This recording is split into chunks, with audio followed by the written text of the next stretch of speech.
এই জন্য বাপ আমার, বন্ধু আমার, এতক্ষণ লাগাই আপনাদেরকে এই কথাটাই বুঝাইতে চেষ্টা করলাম। আজকের জন্য না, জিন্দেগি পরিবর্তনের জন্য আল্লাহর কথা দিল দিয়ে শুনতে হয়। ছোট হুজুর বড় হুজুর কোনো কথা না, আপনাদের গ্রামের হুজুর আর বাহিরের হুজুর কোনো কথা না। আমিও গ্রামেরই, আমি কোনো মাটির তলের থেকে আসি নাই, চাঁদের দেশ থেকে আসি নাই, ঠিক কিনা বলেন? আমিও এক গ্রামের সন্তান, তো আলামিনও এক গ্রামের সন্তান, মৌলানা ইয়াহিয়াও এক গ্রামের সন্তান, হুজুর এক গ্রামের সন্তান। তাহলে স্থানীয় না দূরের এটা কোনো কথা না, প্রধান বক্তা না বিশেষ বক্তা এগুলো কোনো কথা না, সকালে বলছে না আসরের পরে বলছে এগুলো কোনো কথা না। রাত 10টা বাজে ওয়াজ করলে উনি প্রধান বক্তা, আর আসরের পরে বয়ান করলে উনি সামান্য বক্তা, এই সিদ্ধান্ত কে দিল? বলো কথা, এটা কেমনে ফয়সালা হলো? মাগরিবের পরে ওয়াজ করলে উনি বিশেষ বক্তা, তো নবী সাল্লাল্লাহু আলাইহি সাল্লাম কোনোদিন মাগরিবের পরে বয়ান করে নাই, কথা বলেন না? ফজরের পরে বলে নাই, তো আজ এটা কোনো বিষয়? এগুলো ধোঁকা। এই প্রধান বক্তা, বিশেষ বক্তা, অল্প বক্তা, সামান্য বক্তা, সাংঘাতিক বক্তা, ভয়ঙ্কর বক্তা, সিরিয়াস বক্তা, উড়াধুরা বক্তা, এগুলো ধোঁকা। বরং আল্লাহর কথা যিনি বলেন, যখনই বলেন, তিনিই দামি। আপনার এলাকার হুজুর বললেও দামি, দূরের হুজুর বললেও কি, আপনার মসজিদের ইমাম বললেও দামি, অন্য মসজিদের হুজুর বললেও দামি। এই জন্য এটা গুরুত্বপূর্ণ। এটা যদি আপনি দিলে বসান, তাহলে মাখলুক থেকে নজর সরবে। ব্যক্তির মোহর কোনো বিষয় না, জনপ্রিয়তা কোনো বিষয় না, আল্লাহর ইচ্ছা। আল্লাহ কখনো কাউকে 1000 মানুষের জন্য কবুল করে, কেউ 100 জনের সামনে বলে, কেউ 1 জনের সামনে বলে, এতে কোনো অসুবিধা নেই। কথা বলেন না কেন? কোনো অসুবিধা নেই। আমার জিন্দিগির 20 বছর, তো আমরাও তো একসময় 10 জন 5 জন মানুষের সামনে কথা বলছি, তো কি হয়েছে এতে? কি হয়েছে কি? এই জন্য ভাই বাবা, প্রত্যেকের দিল থেকে মাখলুকের খেয়াল সরাবে যে আমার আল্লাহর কথা হচ্ছে, কে বলতেছে হাবশি গোলাম না কালো গোলাম, এটা দেখার বিষয় না। আমার মালিকের কালাম।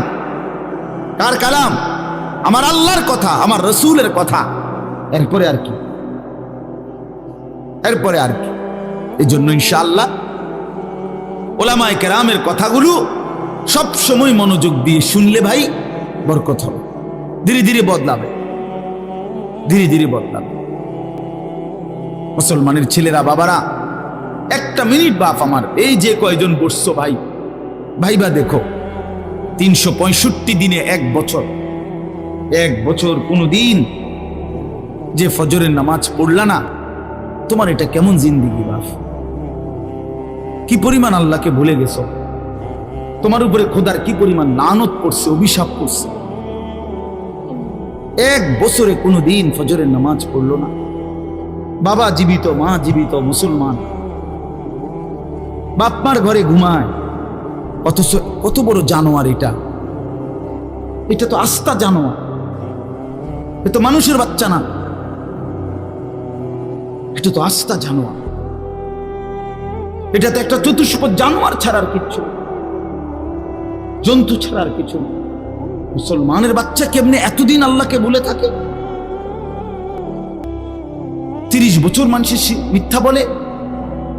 একজন মুসলমান বুঝি 30 বছর সুদ খায়?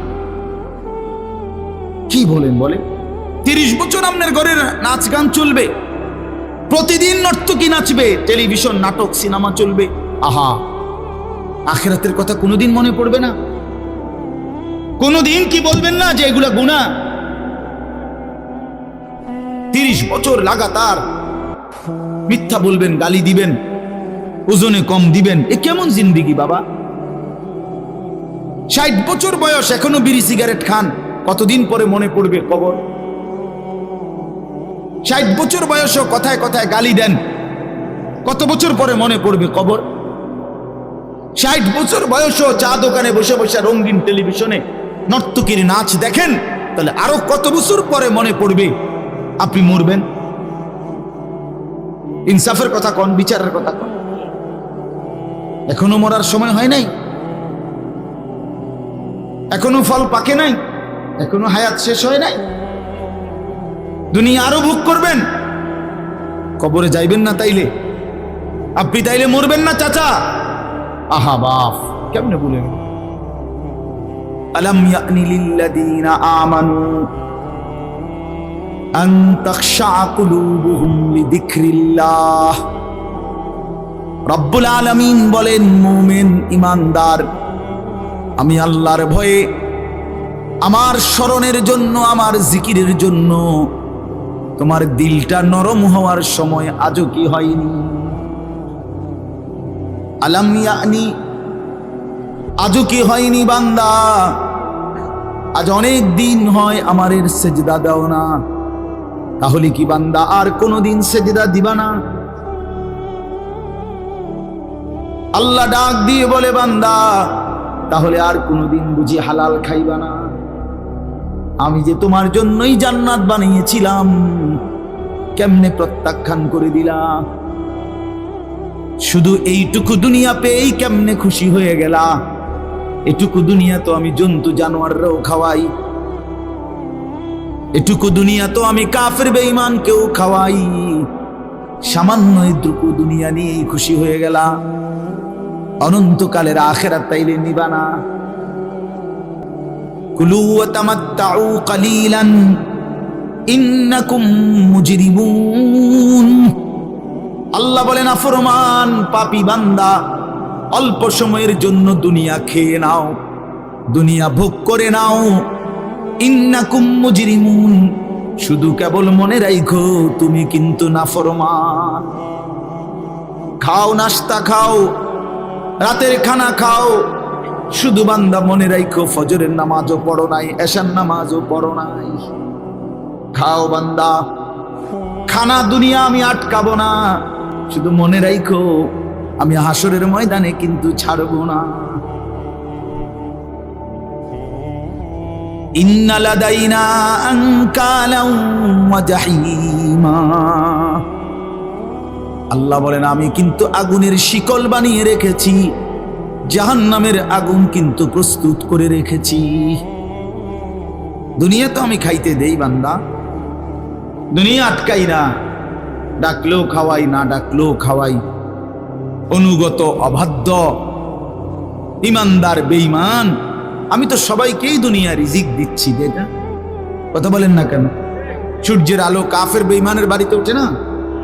চাঁদের আলো ওঠে না? দুনিয়া তারা ভোগ করছে কিনা বলেন? আল্লাহ তাআলা বলে, বান্দা দুনিয়া খাচ্ছ, ভোগ করছো, দুনিয়া নিয়ে মাতলামি করছো, এটারে খুব তৃপ্তির কিছু মনে করো না। দুনিয়া আমি কুত্তারেও খাইতে দেই। ছেলেরা মনে রাখো, শুধু ভাত মাছ খাইতে পারতেছো আর ঘুমাইতেছো, আর মোবাইল টিপতেছো, আর নর্তকী দেখতেছো। আল্লাহ চেনো না, আখিরাত চেনো না, কবর চেনো না, মৃত্যু চেনো না, জাহান্নাম বুঝো না, জান্নাত বুঝো না, আল্লাহর ভয় বলতে কিছু চেনো না। শুধু মনে করছো খাইতেছো আর ঘুমাইতেছো। রাস্তার কুত্তার দিকে তাকায়ও, ওই কুত্তাও খায় আর ঘুমায়, কুত্তাও খায় আর ঘুমায়, কুত্তাও পেশাব পায়খানা করে, কুত্তারও যৌন চাহিদা পূরণ হয়, এই জন্য কুকুরেরও বাচ্চা কাচ্চা হয় না?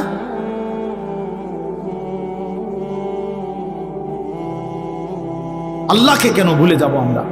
মালিক কেন ভুলে যাব? বানানেওয়ালা ভুলে যায় কিভাবে? একটা সেজদা দিতে মন চায় না, এক ওয়াক্ত নামাজ পড়তে মন চায় না। তুই কোন মানুষের বাচ্চা? তোরে জন্ম দিছে কয়ে? তুই মায়ের পবিত্র দুধের 2 বছর মায়ের পবিত্র দুধের অপমান করলি না ফরমান।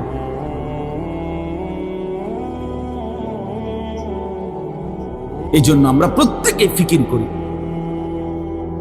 দিল দিয়া ভাবেন। প্রতিটা ওয়াজ, প্রতিটা মাহফিল বাবা, কবরবাসীদের রুহের মাগফিরাত যেমন দরকার, আপনাদের হেদায়েতও তেমন দরকার।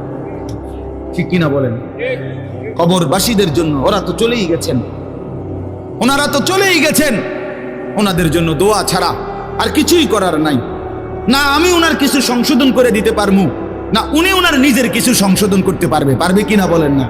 শুধু দোয়া, শুধু দোয়া। কিন্তু আমার হাতে আপনার হাতে তো এখনো যেটুকু হায়াত আছে এটুকু হায়াতে সংশোধন করার সুযোগ আছে, আছে না? এখন তো আছে, নিঃশ্বাস